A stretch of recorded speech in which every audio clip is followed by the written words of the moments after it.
Hello दोस्तों। जैसा कि पिछले एपिसोड में हमें दिखाया जाता है ये ब्लड डीमन में कन्वर्ट हो चुकी रहती है और यहाँ पर हमारा चेन अपने हाथ को दिखा रहा होता है कि चोट लगी रहती है, तो वो सीधा आ जाती है हमारे चेन पे हमला करने के लिए। लेकिन सुजरैन यहाँ पे रहती है तो वो अपनी पावर का इस्तेमाल करके सीधा इसे बर्फ में जमा डालती है और फिर ये अपने होश में आ चुकी थी। इस तरफ जो एल्डर रहती है उसे डर लग रहा होता है क्योंकि अब उसकी डिस्पल होश में आ चुकी थी और अगर उसकी डिस्पल ने सारी बातें बक दी सुजरैन के सामने तो इसका खेल तो यहीं पे खत्म हो जाएगा।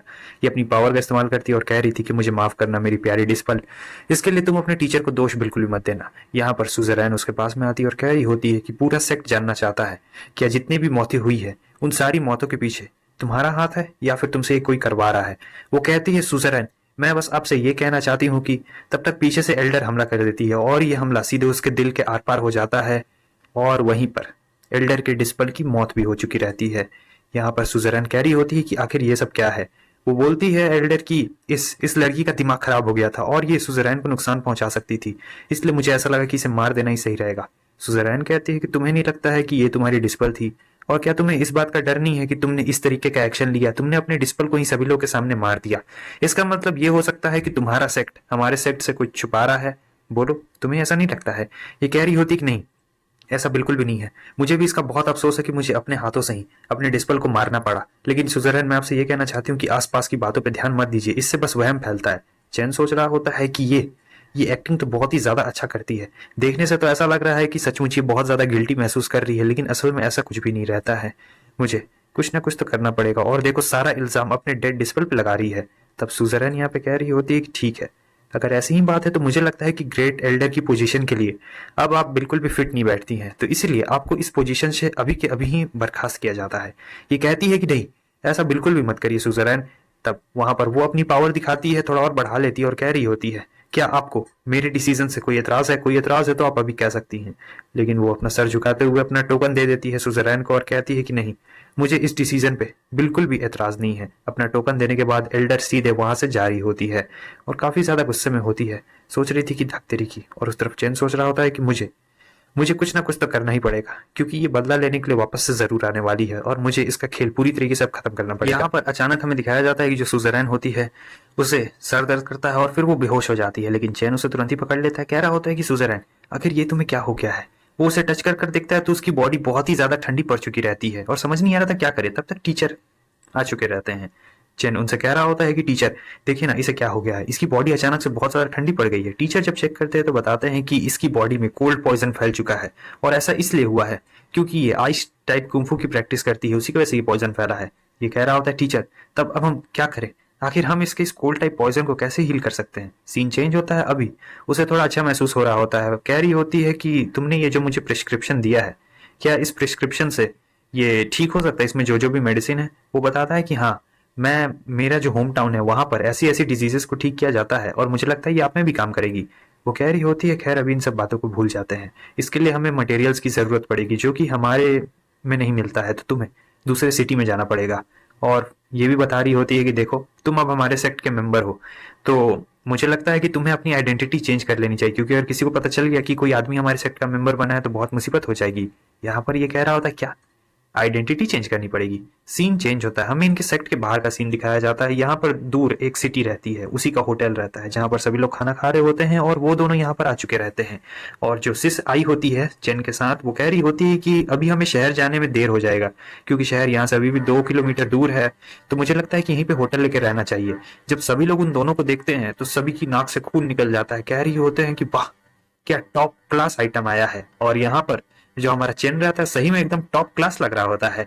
और चेन सोच रहा होता है कि यहाँ तक कि मेरे तो बड़े बड़े बैलून भी हो गए हैं। ऐसा इसलिए होता है क्योंकि इसने पिल लिया था जो कि सुजरैन ने इसे दिया था, और सोच रहा था कि सुजरैन का पिल तो सचमुच काफी ज्यादा खतरनाक है। जैसे ही हमारा चेन अंदर घुसता है वो एकदम पॉपुलर हो चुका होता है। सिस कह रही होती है कि वाह सिस्टर चेन, देखिए आप कितने ज्यादा पॉपुलर हो गए हैं, सब लोग आप ही को देख रहे हैं। फिर ये लोग जाते हैं वहां रिसेप्शनिस्ट के पास और कह रहे होते हैं कि हमें कमरा चाहिए, हमें 2 लोगों के लिए कमरा चाहिए। वो हैरान हो जाता है और कह रहा होता है, क्या दोनों ब्यूटीफुल लेडीज आप लोग आज रात यहीं ठहरने वाली हैं?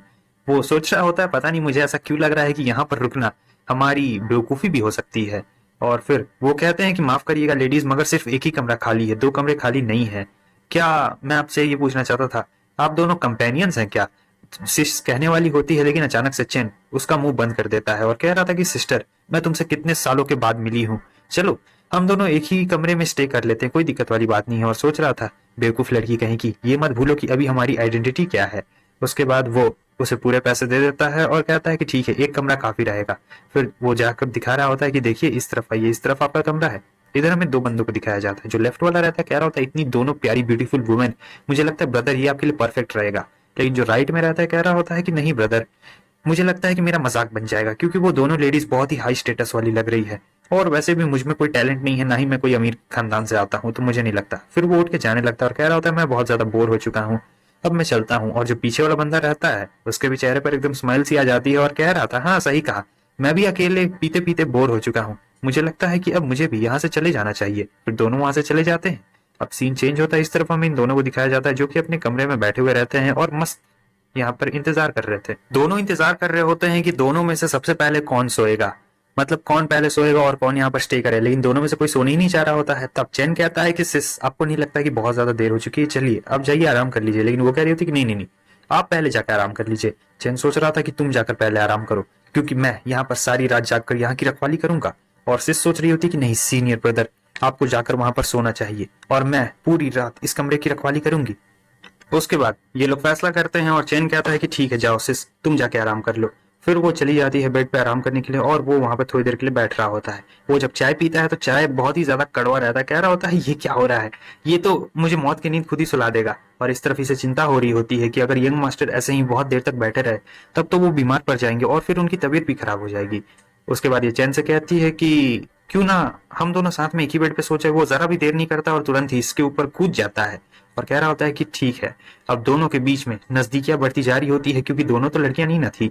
और फिर अचानक से चैन उसके कान में जाके कहता है कि शांत रहो, कोई हमें देख रहा है। इस तरफ हमें दिखाया जाता है कमरे के बाहर से एक निंजा को, जो कि उन्हें दूरबीन से देख रहा होता है। सोच रहा था कि आखिर इतनी जल्दी कर्टेन्स क्यों लगे हैं और ये लोग सोते वक्त कर्टेन्स क्यों लगा रही है, क्योंकि दोनों तो लड़कियां ही हैं। ये कर्टेन्स क्यों बनाया है किसी ने, बैक यार सारा मूड खराब कर दिया। और देखने की कोशिश कर रहा होता है, तब तक पीछे से एक हाथ आता है और कहता है कि ब्रदर लू, क्या कर रहे हो यहाँ पर, तुम्हें सोने के लिए नहीं जाना है क्या? वो कहता है कि अरे नहीं नहीं, अभी मैं बहुत ज्यादा बिजी हूँ, तुम जाओ यहाँ से। तब इसे एहसास होता है और ये अपना चेहरा रखता है, कह रहा होता है कौन ब्रदर लू, किसके बारे में बात कर रहे हो? मुझे लगता है कि आपने किसी गलत पर्सन को ढूंढ लिया है। लेकिन जरा एक मिनट रुको, ये आवाज तो कहीं जानी पहचानी सी लग रही है। ये दूसरे बंदे का मास्क उतारता कह रहा होता है कि ब्रदर जाओ, तुम यहाँ पर क्या कर रहे हो? ये वही दोनों बंदे होते हैं जो उस वक्त चले गए थे पीने के बाद। ये कह रहा होता है जो जाओ रहता है कि मैं तो बस यहाँ से गुजर रहा था। और जो ये वाला रहता है सोच रहा था कि इस तरीके का ड्रेस पहनकर तुम यहाँ से गुजर रहे थे जानबूझकर। फिर दोनों एक दूसरे के पास में आते हैं और सोच रहे थे लगता है ये तैयार होके आया है। लेकिन यहाँ पर सिर्फ यही दोनों तैयार नहीं थे, होटल के जितने भी मर्द थे सब लोग तैयार थे और सबकी नजर एक दूसरे पे रहती है कि कौन कौन उन दोनों को झांक कर देखेगा। और यहाँ का माहौल काफी ज्यादा गर्म हो चुका है। तो दोस्तों अगले एपिसोड में आपको पता चल जाएगा कि कौन जीतता है और कौन हारता है। ठीक है, फिर मिलते हैं नेक्स्ट एपिसोड में, तब तक के लिए बाय बाय।